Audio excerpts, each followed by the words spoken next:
Here we go.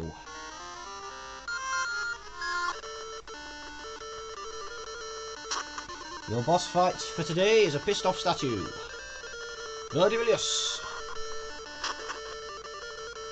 Does shit all. Vermilius. Even also does shit all. Okay, it's going to be the normal spam healing items fair for you folks. Unless it's weak to Flipendo, which I'm pretty damn certain it isn't.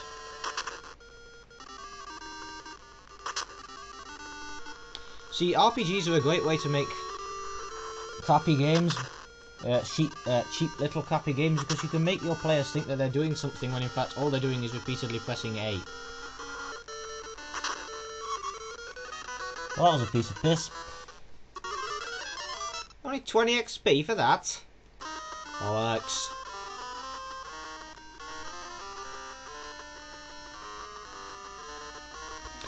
Hagrid points out rather rudely that you're the only one left in the dungeon and saunters off upstairs. Right then kiddies, let's get our first glance at Hogwarts proper, shall we?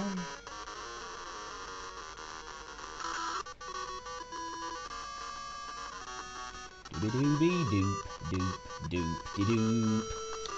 The first year students, Professor McGonagall.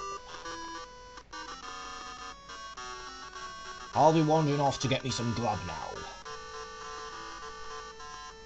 Welcome to Hogwarts. The sorting ceremony begins soon, where you will be assigned to one of our houses: Gryffindor, Hufflepuff, Ravenclaw or Slytherin. Your house will be where you sleep and study. You will be required to mercilessly bully students from rival houses, and the house points you earn may win the House Cup. Blah blah blah blah blah. Follow me, please. Well, that was a long speech. Incidentally, why are there only 4 first-year students?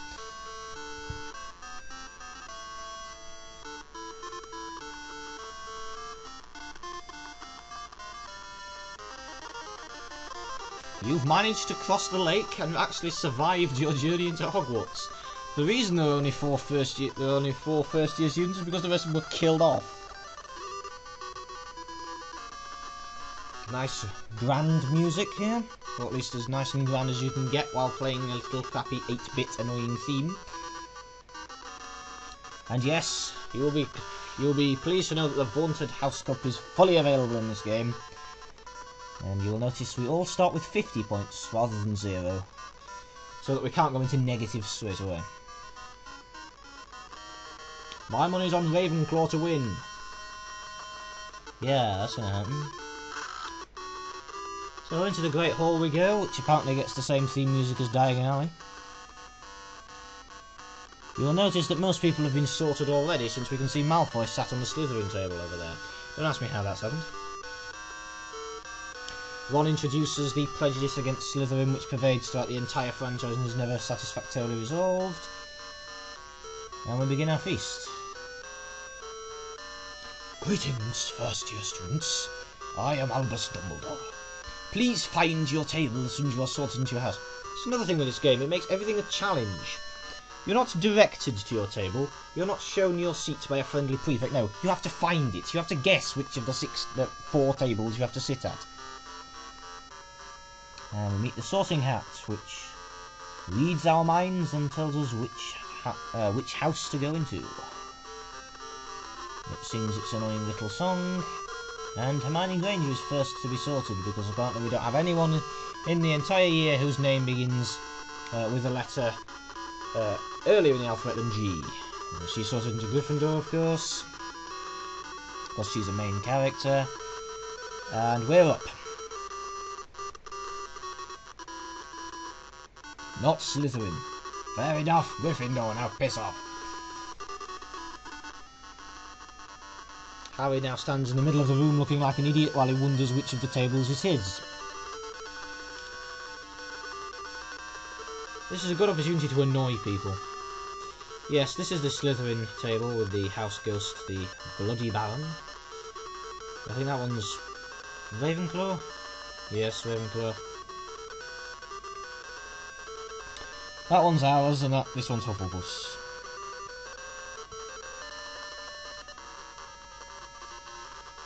So we go sit down. Where do we sit down? I'm guessing we sit down here because there's 2 empty seats here, which would make sense because then Ron can sit next to us.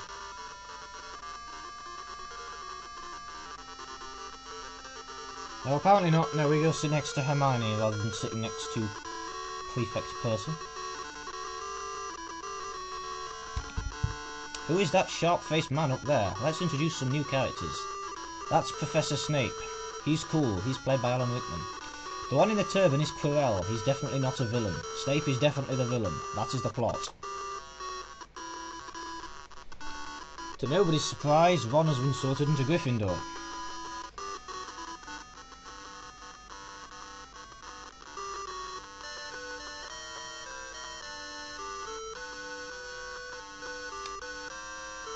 So, time to eat. I hope you all enjoyed the welcoming banquets, despite the fact that all the food is still on the tables. And again, off to find your houses. But to find them, can't someone direct us there? Anyway, yeah, there's a card collectors club, and every time you reach a new milestone in the game, you can acquire a card from there.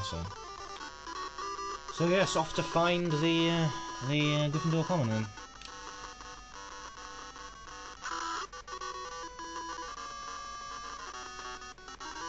And logically, the way to go is upstairs. First floor. Peeves! Quite like Peeves. He's not really doing much, he's just kind of hanging around. Percy introduces him and then wanders off without bothering to show us where our house is. So yeah, in this game Hogwarts is made up of 7 floors, the entrance hall, the dungeon and the grounds. Basically any room that's not being used for plot purposes at the moment will be filled with random encounters and items, and I don't really bother going in them because I can't be arsed. There are also secret passages, but they're locked at this point. You have to wander upstairs by yourself. And of course there are various items you can pilfer. Such as 150 sickles. Sweet.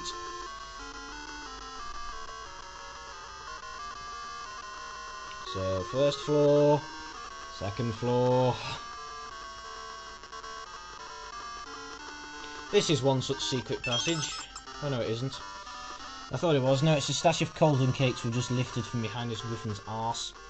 Maybe it's this one that holds the secret passage. I think one of them does. Oh, my mistake, you can use the secret passages. Right, well, I think we're on the 5th floor now. Yes. Useful secret passage there. 2nd to 5th.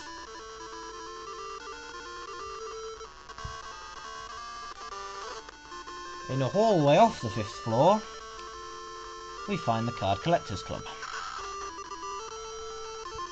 This is where, if you are one of the very few people who had a friend who A, had this game and B, was willing to trade with you, you can trade Witches and Wizards cards with your friends. I believe. Yes. Obviously I won't be doing that for any number of reasons. You can also buy things from Fred and George, who will be your primary suppliers of half-decent armour throughout the game. And you meet the guy from Diagon Alley, who never seems to change into his school uniform, who gives you cards, so that's nice. And there's a memory game, but I can't be arsed with that right now, we'll do that later.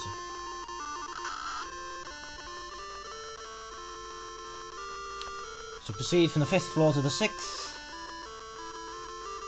appreciating the rather eclectic floor design, and from there to the 7th.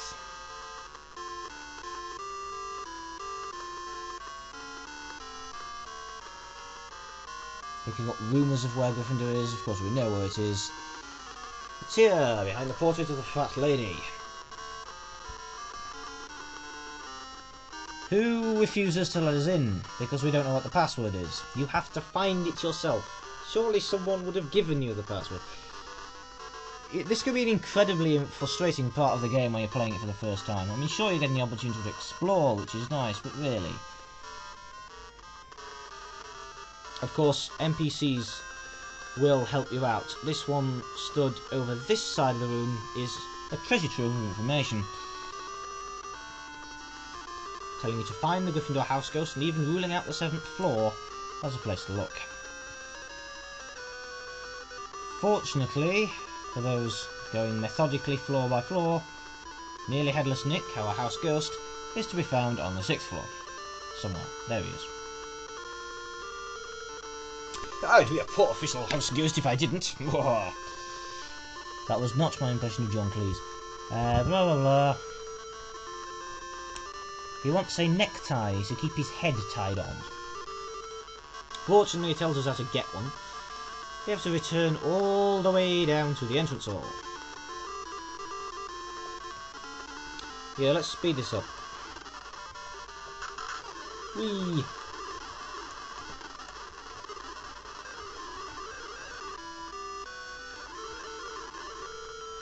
I do love using an emulator. For some reason, the school tie can be found in the maw of one of the gargoyles guarding the staff room.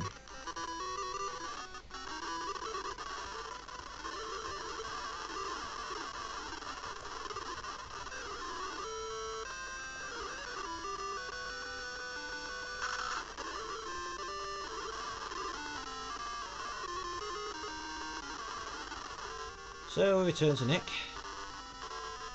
Bribe him. Password is Caput Draconis.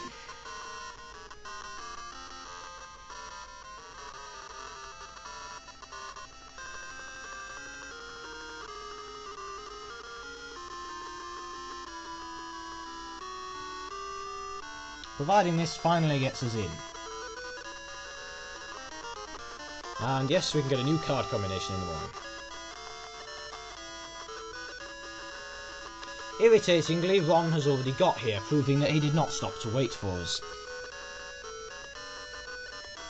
We can wander around and get a few plot coupons, such as the break-in detailed in this newspaper, and chat to Fred and George, who somehow teleported from the Car Collectors Club.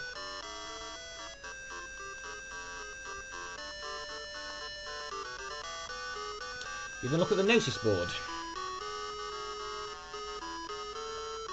Blah blah blah.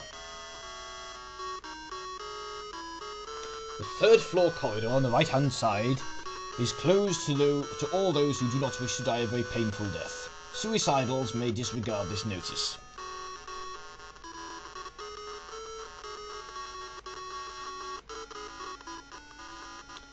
So yeah, these are the boys' dormitories. This game is almost unique among the early Harry Potter games for being the only one to accurately depict the passage of time. We get here in the evening, which makes sense. We're assigned a dormitory in which we have to sleep. And, yeah, time passes, basically, and everything does not all take place in the span of a single afternoon. Okay, I think this is a good place to leave it, so thank you again for watching, and I will see you next time.